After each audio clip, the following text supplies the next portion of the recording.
Subscribe YouTube Ustadz Ami Nurbaith di channel Ami Nurbaith. Nyalakan notifikasi dengan menekan tombol loncengnya untuk mendapatkan video terbaru di channel ini. Follow Instagram @aminurbaith. Follow dan like Facebook fanpage Ami Nurbaith. Join Telegram channel ANB Official. Ayo, dukung media dakwah ANB Official dengan cara transfer ke rekening BNI Syariah 7441 899 899 atas nama Yayasan Amal Abadi Indonesia. Konfirmasi WhatsApp di nomor 0812 2444 3344. Perasaan saat ijab kabul bingung campur bahagia sebenarnya. Ya, deg-degan gitu, campur senang gitu kan, campur haru juga kayak gitu. Dan saya sudah meremehkan, mana ada orang yang salah mengucapkan seperti ini dalam bahasa Indonesia. Saat akad tuh saya gagal 3 kali mas, terus terang. Saking groginya saya ini, saya gagal 3 kali mas. Tapi setelah selesai itu lega rasanya.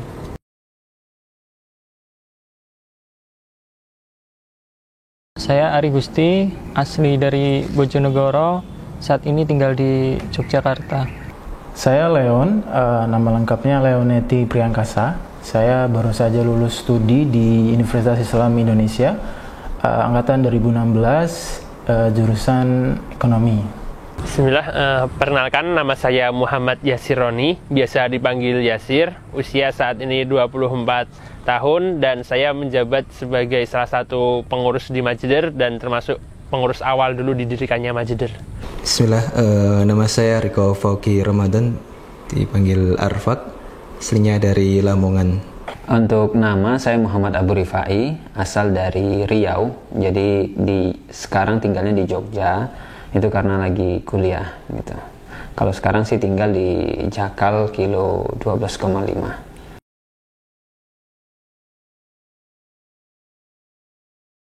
Pekerjaan saya sebagai graphic designer di salah satu bookstore di Yogyakarta. Alhamdulillah saya semenjak semester 3 saya memang fokus di jualan, dan di saat yang bersamaan saya juga menggeluti dunia desain mas, dan alhamdulillah sampai sekarang saya tetap di desain, bekerja di divisi perpustakaan UII. Sebelum menikah, saya sebagai tenaga harian lepas, lebih tepatnya sebagai asisten peneliti. Sebagai asisten peneliti di Teknik Elektro UGM, langsung sebagai asisten dari Bapak Kepala Departemen Teknik Elektro UGM. Sebelum menikah, saya jadi asisten dosen di UGM, bantu penelitian di sana, khususnya penelitian di lapangan. Kemudian setelah itu saya bekerja di salah satu perusahaan di Semarang selama setahun di sana. Pekerjaan sebelum nikah jadi guru, ngajar kelas online di belajarmuamalah.com dan KPMI Korwil Rokan Hilir.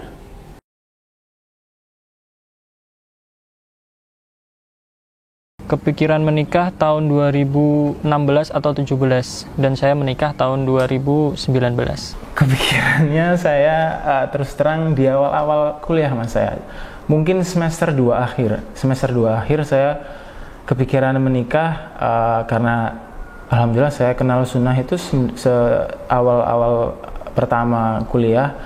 Hijrahnya sih dari SMA, tapi di tahun-tahun pertama saya udah mulai kenal sunnah, dan Masya Allah entah kenapa fasenya seperti itu mas. Mungkin maunya nikah kalau udah kenal sunnah, udah hijrah. Dan itu kurang lebih semester 2 akhir saya mengutarakan maksud saya mau menikah ke orang tua, walaupun gak langsung goal gitu mas, gak langsung lancar.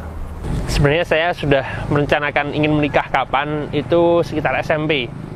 Setelah SMP kemudian realisasi nyata ingin menikah itu sekitar usia 21 tahun. Akan tapi karena saat itu kondisi masih kuliah dan banyak hal yang menyibukkan, baru sungguh-sungguh istilahnya menjalani proses ta'aruf itu sekitar 2 tahun yang lalu. Kepikiran menikah sekitar umur 24 tahun atau setelah bekerja di Semarang. Kalau kepikiran nikah sih udah lama sebenarnya. Jadi sejak selesai S1 2017 itu udah kepikiran gitu ya. Juga sudah sampaikan sih sebenarnya ke orang tua kayak gitu. Kalau kepikirannya udah lama.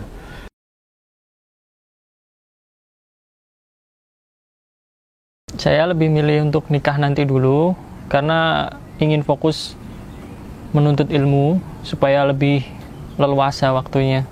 Saya berdoa dan saya berusaha nego sama orang tua itu biar segera, Mas. Walaupun saat itu mungkin saya baru 20-an berarti ya, 20 tahunan, saya anak terakhir.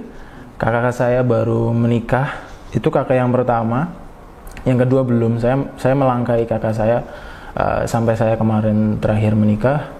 Dan penolakan, Mas, karena saya buru-buru gitu. Orang tua juga bilang kalau kamu ini buru-buru banget, nikah itu nggak mudah, nikah itu nggak sepele. Emang kamu udah siap, macam-macam gitu lah, Mas. Saat itu karena sudah semester 8, tinggal tugas akhir, saya inginnya ya segera menikah gitu. Agar setelah lulus itu ada kesibukan lain selain kuliah, yaitu misalnya bekerja sambil membina rumah tangga seperti itu. Kalau dulu setelah lulus belum ada kepikiran untuk menikah, jadi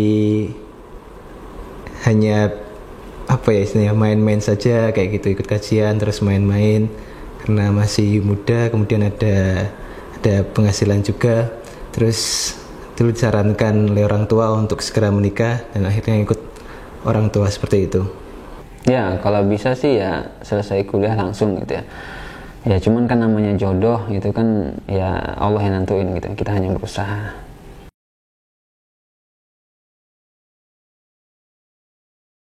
Ta'aruf saya tuh relatif mudah ya, karena ada saudara yang memberikan rekomendasi ke saya, lalu kami tukar CV, terus cocok, sepekan kemudian kami nazar. Karena waktu itu bulan Ramadan, akhirnya setelah nazar itu lama gitu, 1 bulan lebih saya belum memutuskan. Lalu pas waktu mau lebaran, akhirnya saya memutuskan untuk maju setelah berkonsultasi ke beberapa ustadz, salah satunya Ustadz Ami. Padahal waktu itu saya sudah lupa wajah calon saya itu.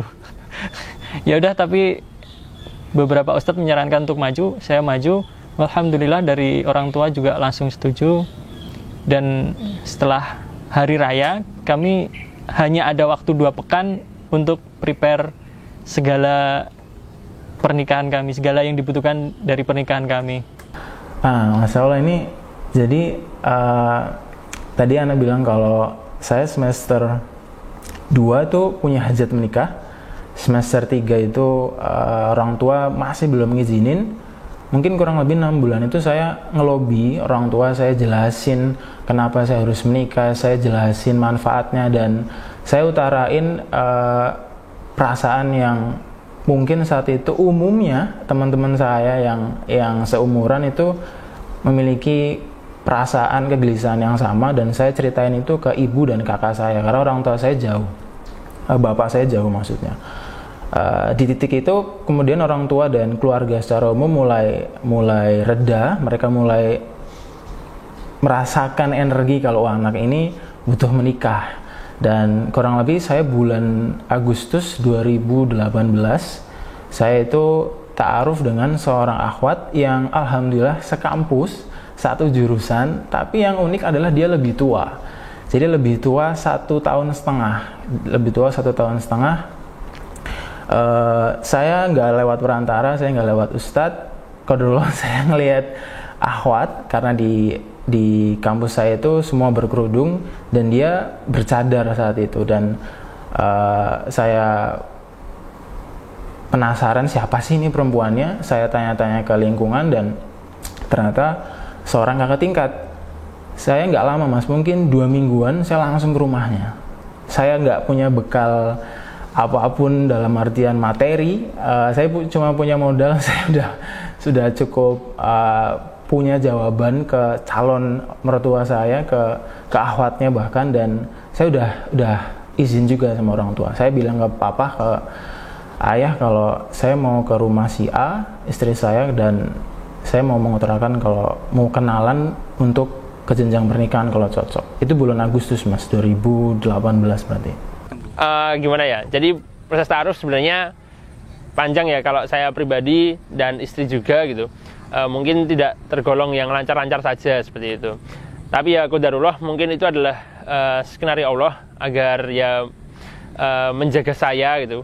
Dan memang bermula dari istri yang memberanikan diri. Saat itu memberanikan diri bertanya apakah saya sudah menikah, tentu melalui teman saya gitu. Nah, teman saya menyampaikan dan sebagainya, ya jelaslah saya belum menikah seperti itu. Kemudian ya paham arahnya kemana, kemudian kita ta'aruf. Kurang lebih dalam waktu 1 minggu atau 2 minggu langsung saya iakan, dalam artian langsung saja ketemu dengan orang tuanya, kemudian kenalan lebih lanjut di tempat seperti itu.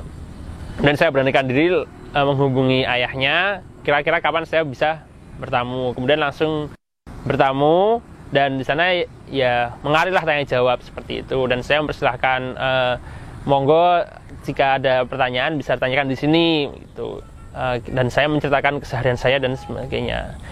Nah, karena mungkin kurang pengalaman dalam hal bagaimana berta'aruf dan bagaimana berinteraksi gitu dengan calon mertua gitu. Jadi memang ada banyak kelucuan-kelucuan gitu kan. Seperti saya saya berangkat menggunakan sarung kalau nggak salah gitu kan. Dan sempat istri itu ini apa ini kok ada ikhwan datangnya pakai sarung gitu kan. Kemudian juga sikap gerak-gerik saya yang dipandang kurang cocok oleh orang di desa gitu. Dan istri sudah merasa sepertinya ya ayah tidak akan setuju dengan orang seperti ini. Tapi qadarullah justru ayahnya merasa cocok gitu dan tidak melihat itu sebagai hal yang kurang dari saya. Untuk kisah ta'aruf, dulu sebenarnya bekerja di Semarang selama 1 tahun. Kemudian tidak ada planning untuk pulang ke Lamongan atau mencari pekerjaan di Jawa Timur. Dulu hanya orientasinya hanya bekerja di Jateng atau mungkin di Jakarta seperti itu. Kemudian setelah itu kepikiran untuk kembali ke rumah karena jadi anak terakhir dan kedua saudara saya udah tinggal di Jogja. Akhirnya saya harus mau nggak mau harus pindah ke rumah ke Lamongan dan saya resign dari Semarang dan akhirnya cari pekerjaan di Surabaya. Alhamdulillah bisa kerja di sana. Untuk ta'arufnya sendiri dulu kepikiran untuk dapat orang Lamongan, maksudnya orang dekat desa sendiri biar tidak jauh-jauh dengan orang tua. Akhirnya ada teman untuk menyarankan untuk dikasih tahu atau dikenalkan dengan seorang akhwat dan akhirnya saya memutuskan untuk resign dari Semarang dan langsung ke orang tuanya. Jadi ketika pertama kali datang ke orang tuanya, saya baru saja resign dari perusahaan di Semarang dan belum dapatkan pekerjaan lagi kayak gitu. Ya sempat gimana gundah atau gak ada, saya bingung juga mau gimana ke depannya, tapi alhamdulillah penting ada niat untuk menikah, insya Allah dimudahkan semuanya kayak gitu. Ta'aruf macam-macam gitu ya. Jadi ini sebenarnya saya nikah sekarang itu kan udah proses yang kelima kayak gitu. Ya alhamdulillah Allah kasih kemudahan, jadi nggak sampai 2 bulan gitu ya. Jadi untuk yang ta'aruf sekarang yang kelima ini tuh, jadi sebelumnya 4 kali saya gagal gitu ya. Ya mungkin memang belum jodoh kayak gitu kan. Yang kelima ini saya proses berkas itu Ramadan tahun kemarin, tahun ini ya. Ramadan sekarang kan mau masuk Zulhijjah. Ramadan masuk berkas, baca CV, mungkin seminggu kemudian atau 2 minggu nggak sampai ya. Itu lebaran keempat pertama kali ketemu, nazar ke rumah. Kemudian lebaran ke-8, Syawal ke-8 itu langsung tentukan tanggal akad, mahar, dan ya urus berkas langsung gitu. Jadi alhamdulillah Allah kasih kemudahannya, mungkin memang udah jodohnya gitu ya. Beda dengan yang 4 poin sebelumnya gitu.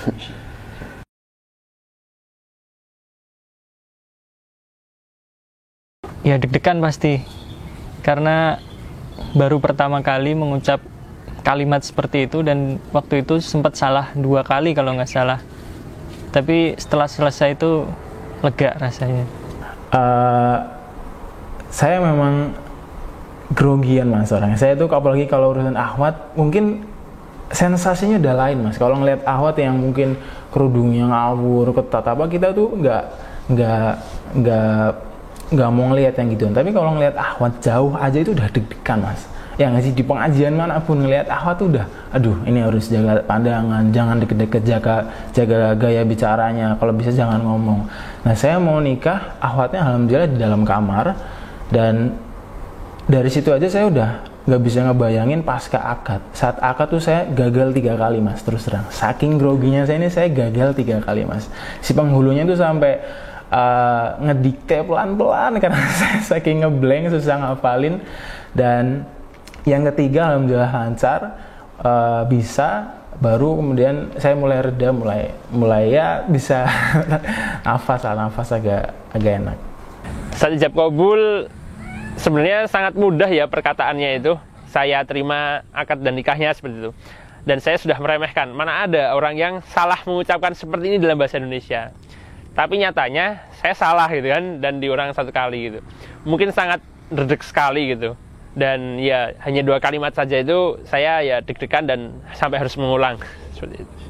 Perasaan saat ijab kabul bingung campur bahagia sebenarnya. Masih nggak kepikiran kok cepat kayak gitu kan prosesnya. Kemudian bahagia juga karena sudah keturutan atau sudah bisa menikah, dan insya Allah lebih berkah nanti ke depannya. Perasaan yang mungkin kayak yang lain kali ya, deg-degan gitu, campur senang gitu kan, campur haru juga kayak gitu. Jadi ya karena ini kan istilahnya kita akan masuk di babak yang baru, di mana kita akan nambah tanggung jawabnya gitu ya. Yang awalnya cuma ngurus diri sendiri, sekarang udah ada anak orang yang kita harus urus kayak gitu lah. Jadi ya memang beda sih rasanya kayak gitu.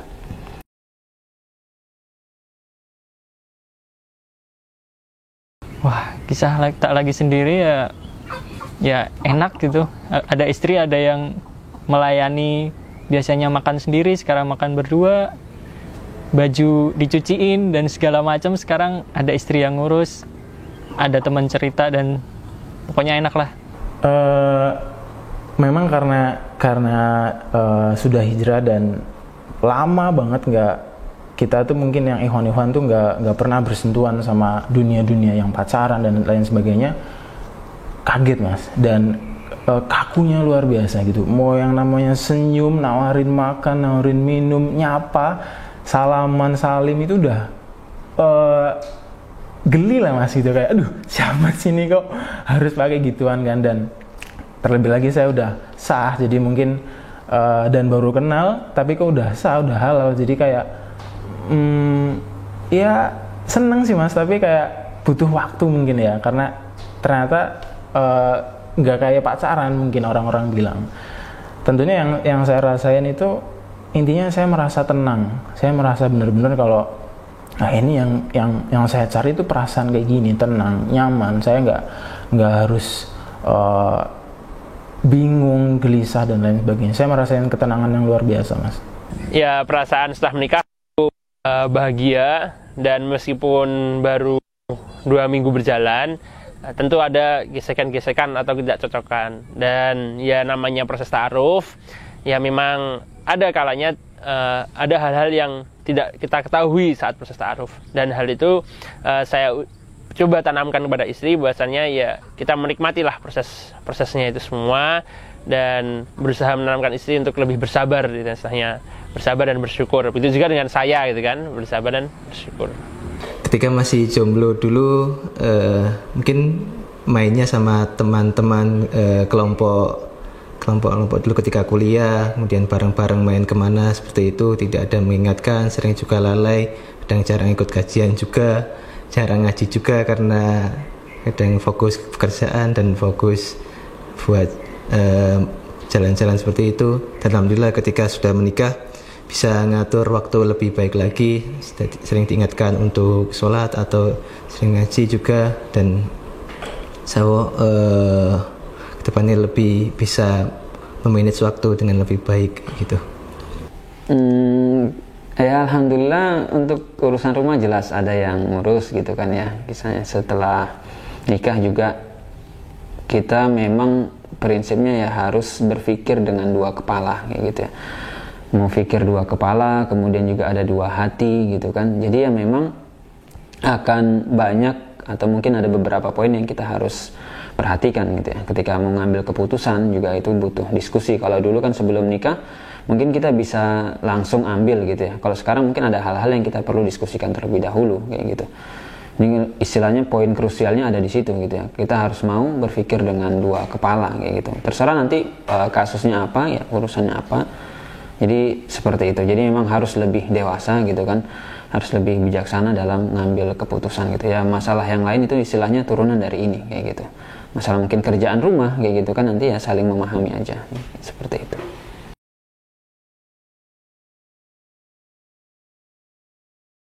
Setelah menikah, awalnya saya masih bekerja di tempat bekerja saya yang sebelumnya. Tapi qadarullah karena omsetnya menurun dan ada pengefisien karyawan, akhirnya saya kena pemutusan kontrak kerja, dan setelah itu saya nggak punya penghasilan sama sekali. Ya mau nggak mau saya harus menafkahi istri saya. Ya saya mencoba untuk usaha sendiri gitu dari nol, membuka jasa desain. Alhamdulillah, meskipun masih merangkak, tapi alhamdulillah cukup sampai saat ini. Alhamdulillah saya memang sudah memutuskan sedari awal kalau saya mau fokus di dunia desain. Dengan pekerjaan lain saya punya usaha, Mas. Alhamdulillah saya punya kebun kelapa di rumah dan saya sering jualin dan ada jasa sewa rental mobil. Tapi yang saya jadikan fokus utama, pendapatan saya yang utama ya desain. Jadi pekerjaan setelah menikah sebenarnya sama. Jadi saya sekitar 1 bulan itu proses ta'aruf, kemudian langsung lamaran. Dan entah sejak lamaran itu saya merasa mendapatkan kemudahan rezeki lah. Seolah-olah segala urusan termasuk dengan nafkah dan sebagainya, persiapan untuk pernikahan itu lancar. Nah itu mungkin sebagai tanda-tanda dari Allah juga, bahwasanya inilah jawaban dari sholat istikharah kami berdua, seperti itu. Tapi secara garis besar pekerjaan saya sama-sama saja, hanya lebih lancar seperti itu. Pekerjaan setelah menikah, saya jadi pegawai swasta juga di salah satu perusahaan. Alhamdulillah setelah menikah saya dapat pekerjaan di Jawa Timur dan lebih dekat dengan orang tua juga. Dan insya Allah inilah barokah menikah. Ketika kita punya keinginan untuk menikah, semua dimudahkan kayak gitu. Jadi dulunya ingin cari pekerjaan di Jawa Timur khususnya, tapi nggak dapat. Ketika sudah menikah, alhamdulillah sudah dapat semuanya kayak gitu. Alhamdulillah. Pekerjaan setelah menikah sama sih, masih jadi guru gitu ya, masih ngajar karena memang saya lebih suka untuk ngajar gitu kan. Memang ya bisanya di situ ya, masih itu yang diteruskan, cuman mungkin ya waktu kita harus lebih bagi kayak gitu kan, lebih ini. Tapi pekerjaan tetap sama, tetap jadi guru, tetap ngajar seperti biasa.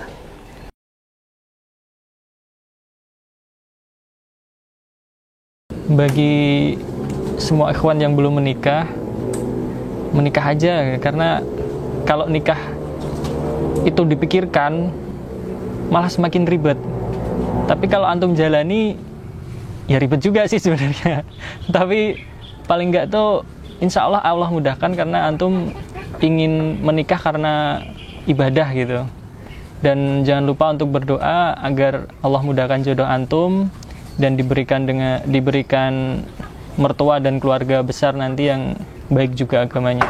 Ini masalah nih untuk teman-teman yang mau menikah, teman-teman yang mungkin merasa kalau menikah itu ribet, susah, menikah itu mungkin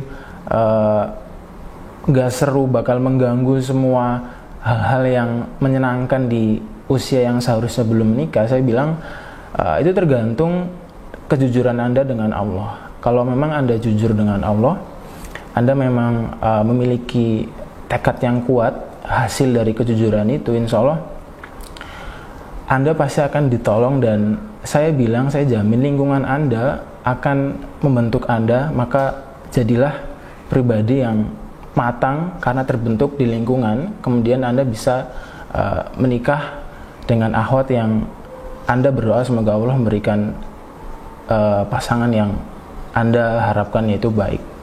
Nasihat untuk yang belum menikah, ya mungkin bisa ditimbang-timbang lagi. Nikah itu Masya Allah akan ada banyak kenikmatan yang didapatkan, dan di sana juga akan diikuti dengan banyaknya keberkahan yang datang. Bahkan akan banyak orang yang mendoakan keberkahan pada kita, karena ya itulah doa yang diajarkan oleh Rasulullah ketika ada seseorang yang menikah.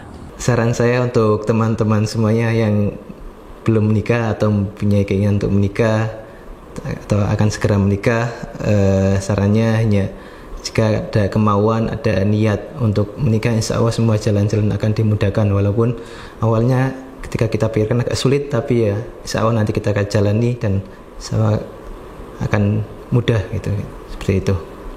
Ya, nikah ini kan sebenarnya lebih kepada kebutuhan gitu ya, lebih kepada kebutuhan. Jadi nggak harus buru-buru gitu ya. Kalau memang ngerasa udah butuh ya nikah gitu. Kalau ngerasa belum butuh ya tahan kayak gitu. Jadi memang kita harus jujur sih sama diri kita sendiri kayak gitu. Apakah kita beneran udah butuh atau belum, ya indikatornya tadi. Apakah kita bisa benar-benar jaga pandangan, jaga kemaluan gitu kan.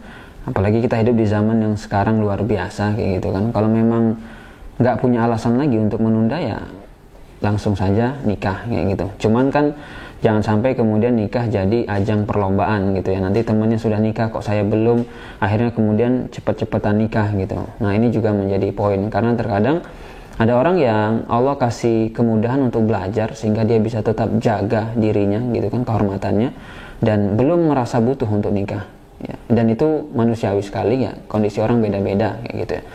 Itu poin pertama untuk yang belum nikah. Dan kemudian untuk yang enggan nikah, nah ini perlu ditanya kembali sih alasan ke individunya, ke personnya masing-masing, kira-kira kenapa kayak gitu kan. Karena memang nikah itu sendiri kita tahu ya tuntunan Rasul gitu kan. Rasul juga nikah, Nabi nikah kayak gitu. Nah jangan sampai kemudian nanti alasan enggan nikah itu ternyata malah karena dia nggak mau mengikuti sunnah Rasul dan seterusnya, ini kan malah jadi bahaya kayak gitu. Ini perlu kita cek lagi tentunya ke individu masing-masing, tapi poin pentingnya tadi gitu ya. Dan memang ini harus jujur gitu, harus jujur. Kadang sebagian pemuda mungkin gitu ya, dia mengatakan saya belum butuh nikah, tapi ternyata ketika di luar dia pandangan nggak bisa jaga, atau mungkin ketika sendiri dia lihat video-video yang itu nggak layak untuk dia lihat gitu kan. Dan ini tinggal memang bagaimana dia jujur sama diri dia dan sama Allah Subhanahu wa Ta'ala. Orang lain kan nggak tahu gitu ya, apa yang dia rasakan di dalam hati, apa yang dia butuhkan, orang lain nggak tahu gitu. Maka kata kuncinya tadi, nikah itu masalah kebutuhan. Kalau kita butuh nikah gitu kan, insya Allah akan dimudahkan, ada jalannya kayak gitu. Kalau memang niatnya tadi benar-benar ingin menjaga diri, seperti itu mungkin.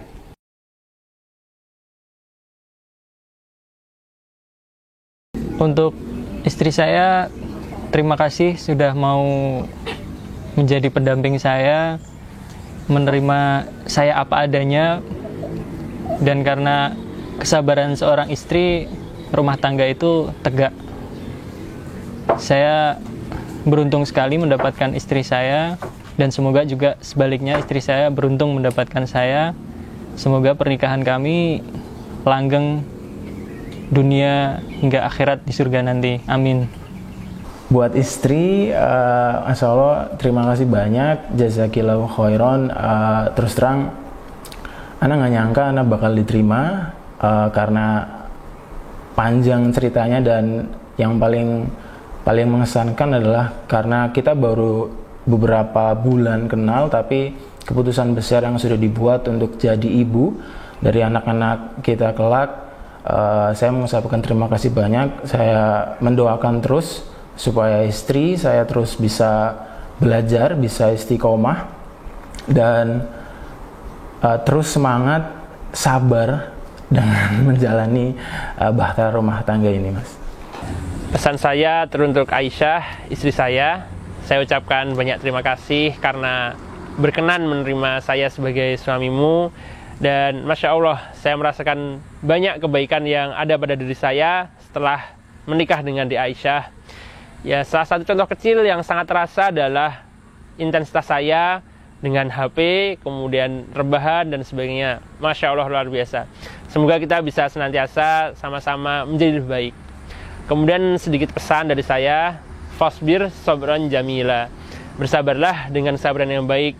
Ya, semoga kita sama-sama bisa senantiasa bersabar untuk belajar terus bersabar. Afwan belum bisa jadi pasangan yang sempurna. Insya Allah kita jalani hidup bareng-bareng, susah duka senang kita jalani bersama. Insya Allah akan lebih berkah ketika sudah menikah.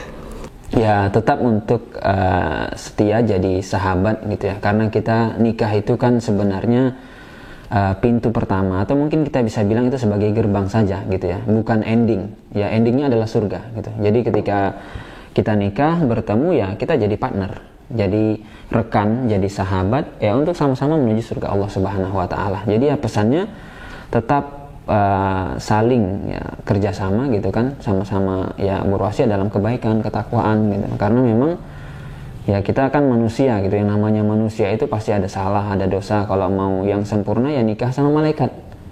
Nah, cuman kan nanti bingung karena nggak kelihatan ini makhluk gaib gitu ya. Jadi ya artinya kalau kita sebagai suami mungkin ada salah atau apa ya, mungkin saling diingatkan, begitu juga istri. Inti poinnya adalah tetap jadi sahabat, jadi partner, sama-sama menuju surga Allah Subhanahu wa taala.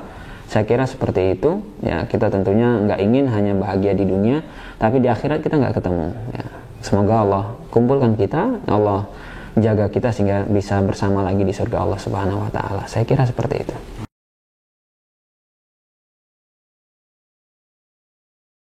Alhamdulillah sudah.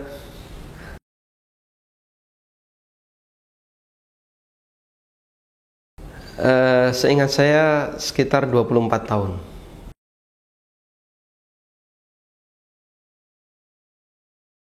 Ketika itu saya bekerja sebagai pengajar di sebuah pesantren, dan gaji saya kurang lebih antara 600 sampai 750 ribu per bulan.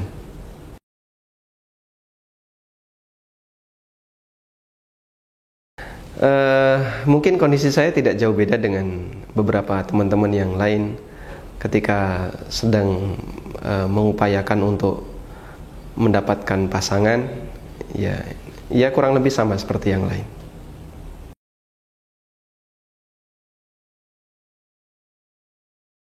Bagi para pemuda yang berani nikah muda, bravo, Anda adalah seorang pemberani. Allah Subhanahu wa ta'ala berfirman dalam Al-Quran, Asy-syaitanu ya'idukumul faqra wa ya'murukum bil fahsya. Sesungguhnya setan, dia menjanjikan kalian dengan kefakiran, dan dia memerintahkan kalian untuk melakukan perbuatan kekejian. Apa yang dimaksud dengan setan menjanjikan kefakiran? Setan menghantui manusia seolah-olah dia itu selalu butuh dan butuh, seolah-olah dia itu selalu fakir. Termasuk diantaranya para remaja. Setan menghantui mereka, kalau lo nikah nanti lo gak bisa ngasih nafkah sama istri.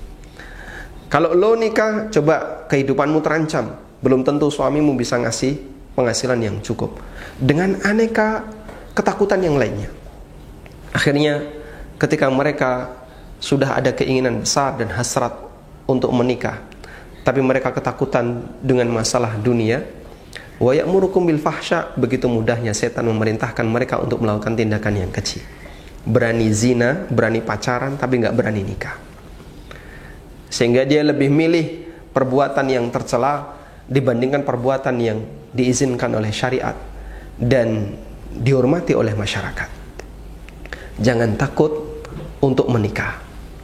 Allah Subhanahu wa ta'ala menjanjikan di surat An-Nur ayat 32, wa ankihul ayama minkum wassalihina min ibadikum wa imaikum iyakunu fuqara'a yughnihimullahu min fadli.